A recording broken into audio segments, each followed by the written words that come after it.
If you carry around a folding pocket knife, such as the Spyderco 3-inch blade here, which is immediately foldable at all times, you might want to avoid ending up saying the wrong thing if you are asked by police about why you have such a blade with you.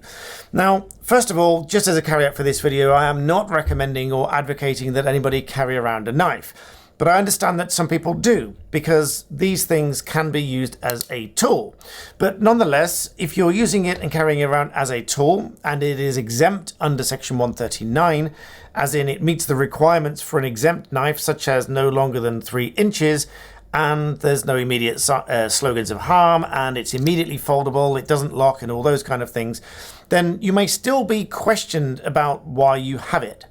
But if you are asked by the police why you have it with you, and you end up saying that it's for self-defense, then that could amount to being an offensive weapon. Because if you're carrying something with you with the intent of causing harm, that would make it an offensive weapon, potentially at the very least. Because an offensive weapon broadly comes under 3 categories. First of all, those things that are made and designed to cause harm, which these aren't because these are tools. Secondly, those things that have been adapted specifically for the purposes of causing harm. And thirdly, which is the one that people get caught out by, is something that is carried around with the intent of causing harm, which would include something that would otherwise be a tool if you're carrying it around with the purpose of causing harm, which would include self-defense. So bear in mind that if you are intent on carrying this around for self-defense, then that is probably going to hinder your efforts at relying on self-defense. But there's another thing as well, which I've been told about, that some police areas are asking you about, rather asking you to confirm, such as if you are stopped and searched for whatever reason and you have an otherwise folding pocket knife, which is legal to carry around unless it's in a restricted area, of course, and you are asked, is this a weapon? And you're asked in such a way that you're sort of deemed to agree that it is a weapon. Would you agree that this could be considered a weapon? Now, in many ways of looking at this, you might agree that this could be considered a weapon, because after all, it's a sharp blade.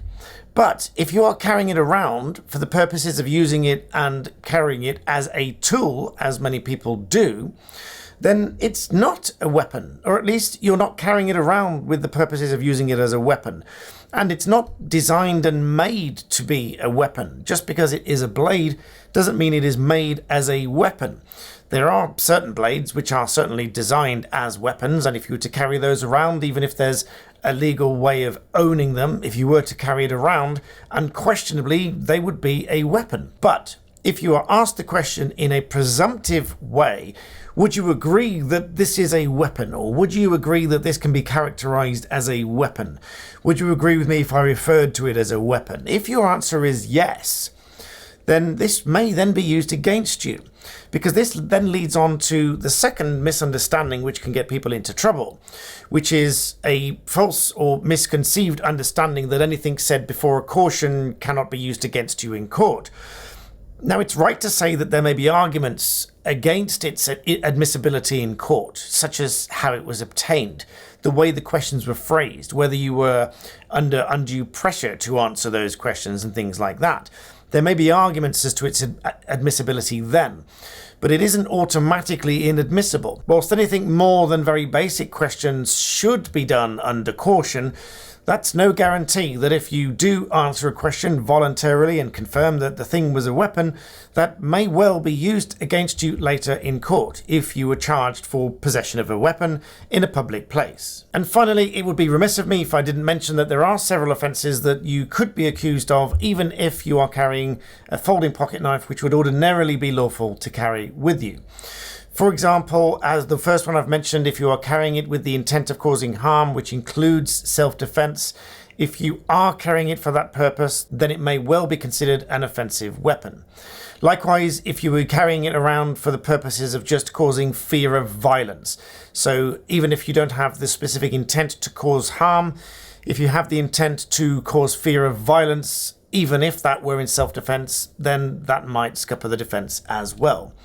Other public order offences could include breach of public order in the very general sense, by intimidating others.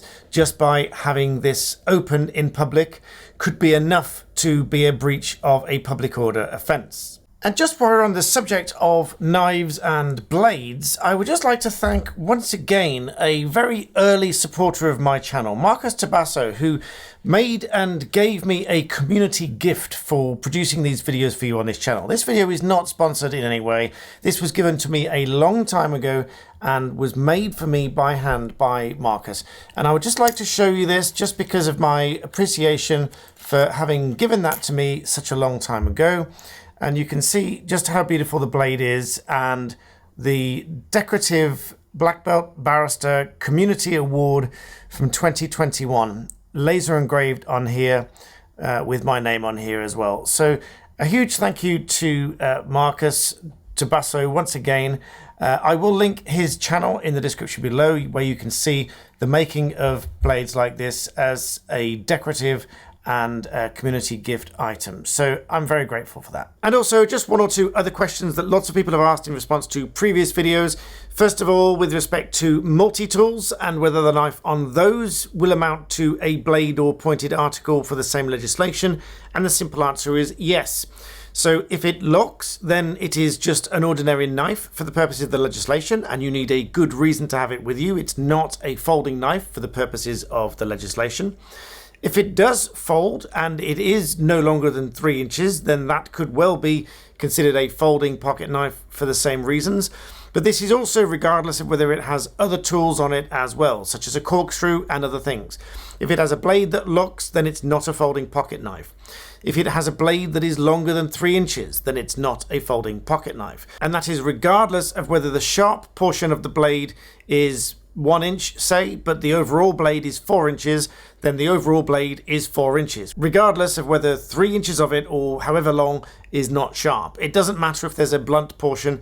In fact, even if the whole thing is blunt, if it is a blade, then it's a bladed article. So if it's longer than 3 inches or it locks, then it is not a folding pocket knife for the purposes of the legislation. And in fact, my general guidance to you is to not carry them around at all. I know lots of people carry them as tools, but be very careful where you go, because very often these things can be used against you to cause harm to you. Even if you were not carrying it for the intent of causing harm to someone else, it may end up ultimately harming you. And also, just to reiterate things I've said before, it cannot have a spring mechanism or a push button or anything like that that makes it open. Those, of course, would come under the definition of flick knives, which I've talked about in previous videos. And finally, but certainly not least, I hope it goes without saying that there are certain areas that you should not be carrying these with you, even if they are exempt and otherwise lawful to carry. For example, airports, government buildings, including courts and schools, and probably hospitals and other places like that as well. You would be sensible not to carry them with you in those places as well. And just to round off, if you are accused of any of the above offences, even if they do relate to something that would otherwise be lawful, make sure you seek full formal legal advice. You cannot rely on this video or any other video for that matter, and you must seek formal advice. But in the meantime, do bear that warning in mind. Don't be tricked into saying, quote, the wrong thing, because you may not have carried it as a weapon, but you may feel pushed into agreeing that it could be considered a weapon. And that ultimately may be used against you. I hope that's useful. See you next time.